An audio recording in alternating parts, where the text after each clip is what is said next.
everyone, thanks for joining us today on City Talk. I'm Maria Serrao, and joining us as he does each and every month is our mayor, John Cruikshank. John, welcome. And John is also our very first guest in our brand new RPV TV studio. So thank you for being here with us today and christening our set.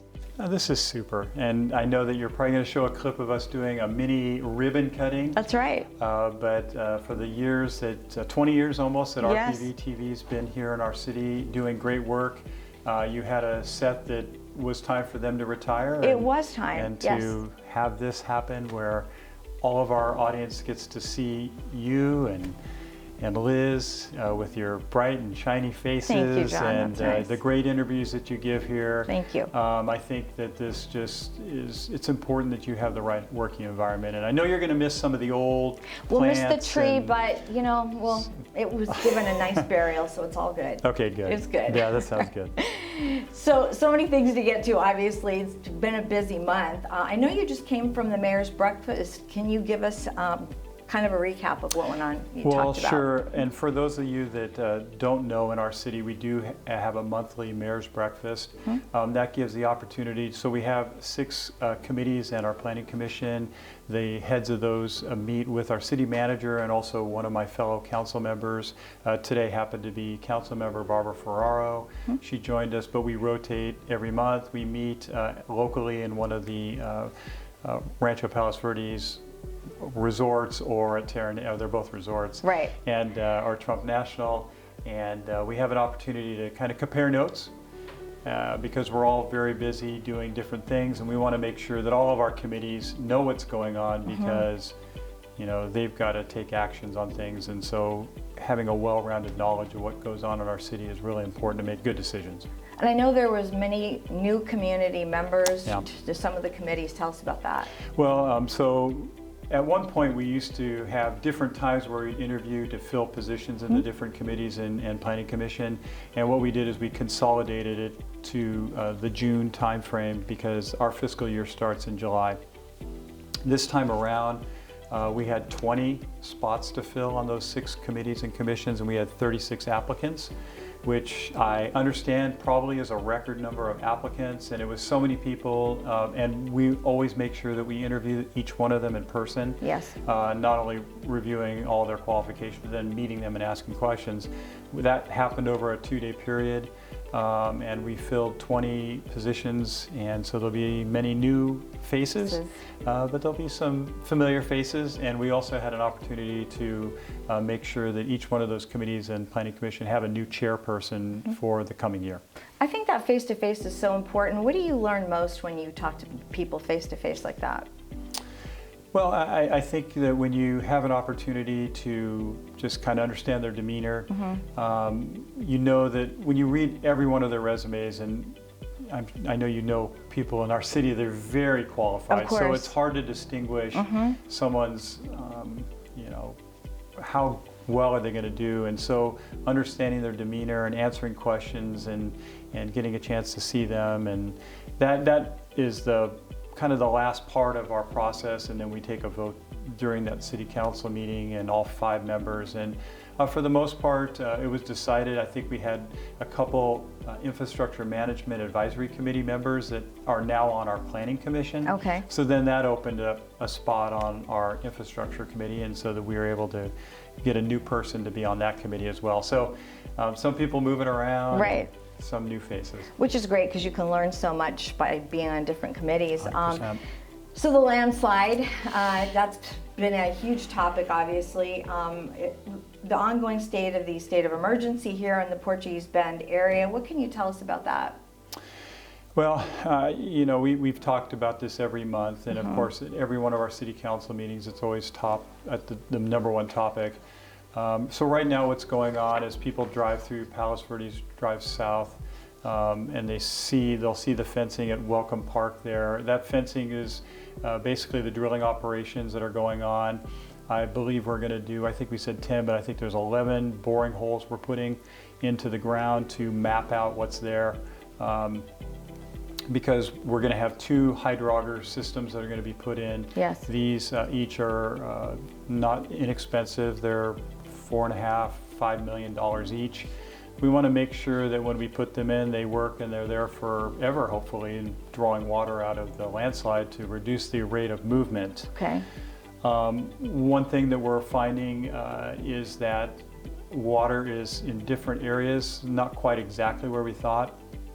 I think we're looking at two different locations for the southern wells, which are the ones closest to the beach on the lower end of the landslide. And where we're drilling in Welcome Park, we're finding that the bentonite or the slip plane is deeper than was expected, okay, to a point where you really can't potentially start the wells there because you need to start the wells underneath them.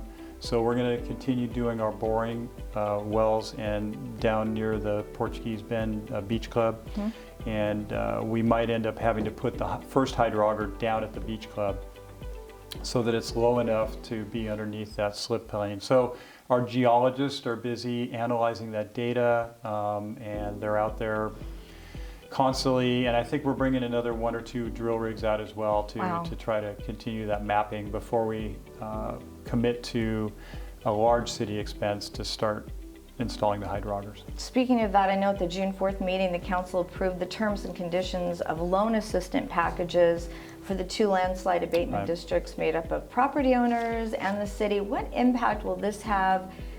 What resources are available for residents dealing with losses from the slide? Well, so first of all, in terms of the loans, and I think many people understand that there's 2 landslide abatement districts, the Abalone Cove and the Klondike Canyon. Right. And actually the city of Rancho Palos Verdes is the largest landowner in both of those abatement districts. So first and foremost, when those abatement districts, which their whole reason for existence is to monitor and to do things to reduce the amount of movement in each one of those areas. So they're charged with doing it, and they're actually an elected body officials, so they're separate from the city, and they can take actions to do remedial action to the landslide area, really with not necessarily with the city's permission. And like I said, we're the largest landowner. So the loans that we're talking about, we are going to be loaning both of them, I think somewhere in the $1.5 million or so each, so that they can do some remediation projects immediately, which include more wells and drainage devices.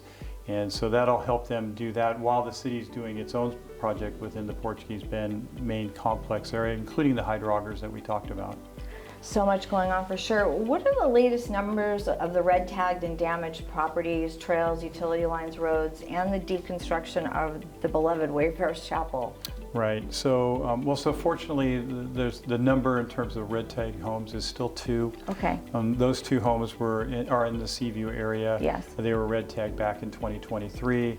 We all know that in this year, the administration building at Wayfarers Chapel was red tagged, and then we also know that Wayfarers Chapel has decided to basically deconstruct their chapel very carefully and document it all so that they can transport it to a safe site, and so they can find a new location to reconstruct that. My understanding is that at right now that they basically deconstructed the entire chapel. Oh, they have? Okay. Yeah. Would it be somewhere in Rancho Palos Verdes, or we don't know that yet?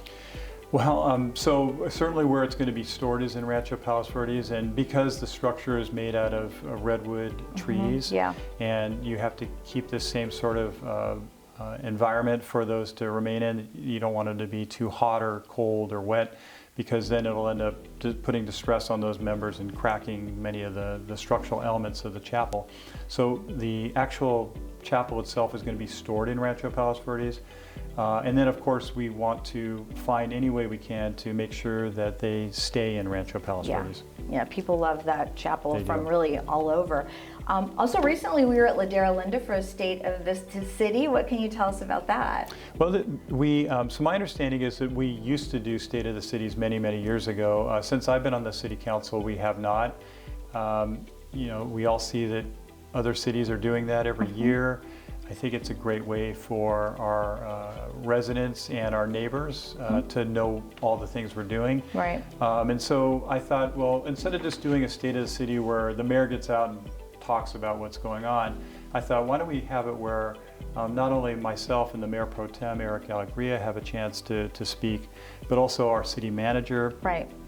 And then all of our department heads have a chance to come and tell us all about what they're working on. Right. So it was long. It was like an hour and a half long, but the information was fantastic. Our department heads have done a great job, and so they were able to highlight much of the work that them and their team have been doing over the last year. And I was just talking to city manager, and we're going to see if we can get those slide presentation put up on our city website so that people can have a chance. And I know that it's of course going to air on RPV It's TV. airing right here on RPV TV. So forget about slides, right? Just yes, you can see go the right to video right RPV here. TV. Yes, because there was so much great information for sure. The city budget was adopted for 24-25, and the capital improvement program. What is the city's financial picture, the operating budget for the next year? Well, so according to these numbers, our adopted budget was 59.5 million in revenues, and we have 72.1 million in expenditures. Now, of course, that sounds like, well, we are spending more than we're bringing in, but we also have a capital improvement fund where we have monies saved away so that we can utilize those for capital projects. And of course, everyone knows that a lot of those monies are now, most of those monies that we're spending are going to the Portuguese Bend landslide. Right. And it's exactly the reason that we have those funds anyhow. We still are projected a balanced budget for the year. That's great. And we look at our budgets over a 10-year forecast and to make sure that revenues are projected above expenditures every single year. We want to continue to have the city in a good, solid financial state every year so that we can handle things like the Portuguese landslide. And so that's good news in terms financially, and money that is going to the Portuguese landslide probably takes away from some other projects, so you do have to defer some things a little bit further. Of course, things that are of high safety priority we do take care of. And one of them is the sheriff's contract, and the council also approved the contract for services, which has grown to 8 million plus. Law enforcement costs on the rise. What are the challenges to providing enough public safety for the residents? Well, so we're geographically it's a big peninsula with really one main road that goes around all of it. Yes. And so you have to keep enough officers available at any given time to be able to respond. Captain Guerrero, she was at our meeting. She shared with us the goal, their response time goals and the actuals, and they're always well ahead of schedule in terms of that. She does a great job of making sure that when someone is in need of a sheriff that they get there. So that's the number one priority, to make sure that our residents and businesses are protected. Our city also has taken upon themselves to have a public service division where some of the things like maybe citations or taking reports that would normally take away from an officer being on the beat driving around the peninsula. Right. They can go out and help with some of those things to take some of the pressure off our sheriffs. Like you mentioned, it is a large portion of our budget. Right. It's an important budget, but we don't have an unlimited amount of money in our city. So we are looking for ways to be cost effective as well while we maintain being a very safe city. And what I think is really special as well is a lot of times residents will even say, oh, I saw a sheriff, I had a chance to talk to them about this or that. So they're really open to talking to residents, which I think is huge. Well, right. I mean, anytime you go to anytime an HOA has one of their annual picnics or ice cream social, you'll always see our sheriffs out there. You'll always see our fire out there. And these are county sheriffs and county fire department, but they're a part of our community. And they always do take the time to, if any resident has some type of function and they want them there to, they're there. Yeah, they're there. So, and they're talking to residents, and they're just one of us. Yes, so. Absolutely. Well, speaking of events and things that you're always busy to go to, you and the Peninsula City Mayors held a press conference with the Assembly member Almir Suchi to announce the complete installation of the Pano AI wildfire detective camera systems. That's a mouthful. Tell us about the system and about the press conference you did. Now, so this idea really is, everyone knows we're in a very high fire severity zone. Right. And Southern California Edison, who is our electric provider, had been installing wildfire cameras in the hills, just not these hills, Right. up in the Hollywood Hills and other areas. And we had many times asked them for help with that, and that wasn't going to happen. So we realized we probably needed something a little bit more robust. So we tasked our emergency preparedness committee, and they went out and found this system along with our emergency department head, Jesse Villapando, who unfortunately doesn't work with us anymore. Yes. He's up north now, but they found this amazing system called Pano AI, which is basically an artificial intelligence system. There's 4 camera stations on our peninsula. All 4 of the peninsula cities participate, and what the system does is when it picks up something that might potentially be a fire starting, whether it's just smoke starting to build, the artificial intelligence will figure out whether it's an actual fire that's starting to build, or it's just some guy like me out barbecuing and flipping burgers. There's a difference, yes. Right, exactly. Definitely. And of course, we always have to talk about the Pfal trapping. At the June 18th meeting, the City Council received an update on RPV's Pfal population, and they voted to suspend the trapping program in some neighborhoods. Tell us more about that. So every year we do review the Pfal. And, Yes. And like I learned early on, being on the City Council, there's a lot of people that have a lot of passion. They are beautiful birds. They really are. But beautiful birds that also like to pull flowers up and make Right. a lot of noise. So, you know, depending on how close you are to them, you probably have a feeling of really love them or maybe not so much. So the city had developed in 2015 a Pfal management plan. Yes. And that was based on how many birds there were all around the different areas back in 2014.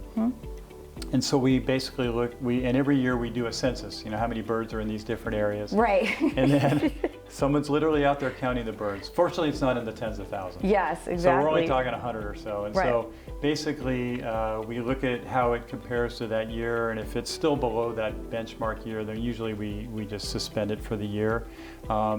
Year over year, though, it has gone up from last year, so the people that love Pfal's got to be happy that things are growing, but they're still not at the levels they were at the base year. Do they stay in certain neighborhoods or areas? They do. They do, okay. Yeah, I think they're territorial, like most of the animals that we have up here. Right. They do like their certain areas, and unfortunately, I only hear them from my house because I'm across the canyon from Rolling Hills. I think they like the gated area better than the non-gated area. Okay, all right. And the council on June 4th meeting adopted the necessary zoning code amendments to move forward with getting state approval for the city's revised final housing element for 2021 through 2029. Can you explain this very complicated housing element process and residents' concerns about future housing development here in Rancho Palos Verdes? I'll try to give you the simplified Yes. version of it. So, of course, all those things you mentioned in terms of the number of housing units that we need to accommodate is all set by the state of California and Sacramento. And then we as a city are given a certain number of housing units in certain income areas, 647 in our case, to find locations that could potentially be built upon or rezoned to be able to accommodate that. Okay. The city is not in the business of building anything. All we do is change our housing element to provide kind of a roadmap to developers or builders on where they could have a project where there could be more housing. Okay. And then the zoning part of it is that if a property is zoned R1, which is a single family residential, and there's an opportunity for it to be a little bit upzoned and maybe have a few more units on that lot, then that's how that works with the zoning. So Okay. we've changed our housing element, which goes in our general plan. We've upzoned our zoning, and so both of those have passed. We met all the requirements in our housing element for Sacramento to approve, and they found us in substantial compliance. And so right now we're clear until the next housing elements, which are right around the corner. Yes, yes. Well, it's always great to have you explain things like this because it is a little bit confusing complicated. for sure. Yeah. The City Council at the June 4th meeting honored the latest graduates of the city's Leadership Academy. And I know some of them are even appointed to members of the city's volunteer committees. Yes. What makes this academy unique and the success that it's having to train future city volunteers? Well, I think what makes it a great program, and I know it's not 100% unique because I know a lot of other cities, like Torrance does something very similar, but I think what's unique for our residents is that it's not a huge group, and every year it always fills up very quickly. But I always recommend people, if you want to just understand how city government works, it's a great opportunity because it doesn't, I think it lasts 6 weeks or something like that. It's not a really lengthy thing. It's at the in the evening. And it's so the city staff, all the department heads come, they explain how each one of the departments work, how the budgets work, and then all 5 of the council members, they show up individually at each one and kind of tell their story.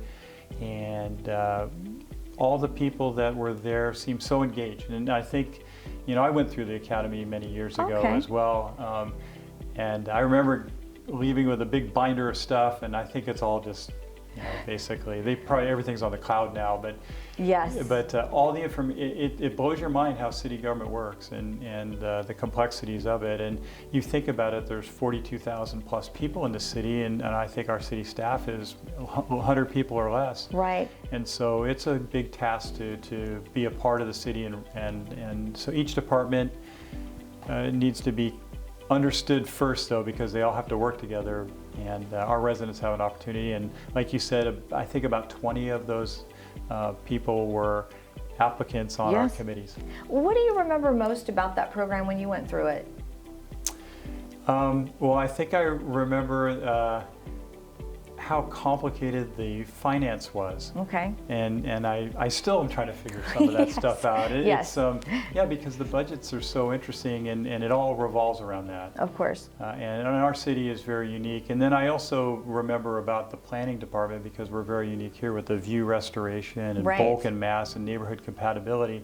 And I ended up being on the Planning Commission after 3 attempts. Wow. And it was well worth it, though. Absolutely. Well, the 4th of July is coming up. We have to talk about some of the events. And I just want to know, are you ready for your big pie eating contest with Councilman Bradley? Well, I'm always ready for the pie eating contest. I actually got to do a pre-contest. I know. Recently. The Public Works Department challenged me to come in, and I warned them. How good you are. I did warn them. And but it helped me sharpen my skills for the big pie eating contest. Yes, and to let people know, it's going to be our 4th of July celebration will be from 3 to 9 because we've got the big drone show. Talk about that. Yeah, we're increasing the number of drones by 50%. So exciting. And I think it's so exciting seeing the drones, and they were able to do the different artwork and logos and things that are unique to our city and of course our country, which we're honoring. Right. And no, it's a great day. You know, there's something for everyone. I think our city manager Ara said there were more than 2,000 people last year. Quite and so a few. Get here early because you know, we do have shuttles that come from the parking areas, but it does get crowded. It does get crowded, but so much fun. Do you have a favorite thing about the 4th of July, or? Well, I mean, other than the pie eating contest. Yes, well, that's the main event, John. I really enjoy talking to residents and just seeing how they're doing and just soaking in the day. Yeah. And actually the bands are always good. So good. And I'm not a huge country fan, but I'll probably even love the country music as well. Yeah, it's so great. This city has so many fun things for the residents, so it's always great. Right. Anything else that you wanted to bring up that we haven't talked about? Well, there's a lot going on. Yes.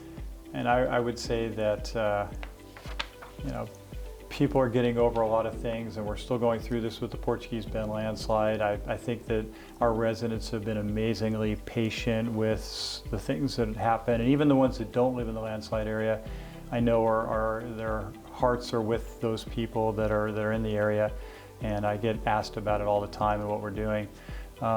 But I would say that people are in good spirits. I think that, being a few years out of this pandemic now, it's nice just being out and about and the sun is shining. It's summertime. Yes. Unfortunately, we still have our trails closed, a lot of them, 8 miles of those, but there's still great opportunities. I think we have like 17 parks in our city. Yes. I just tell people to get out and have some fun. Get out and enjoy, absolutely. Well, thank you so much for being with us, and we will be seeing you at the 4th of July celebration, Mayor. Yeah, you bet. Thank you.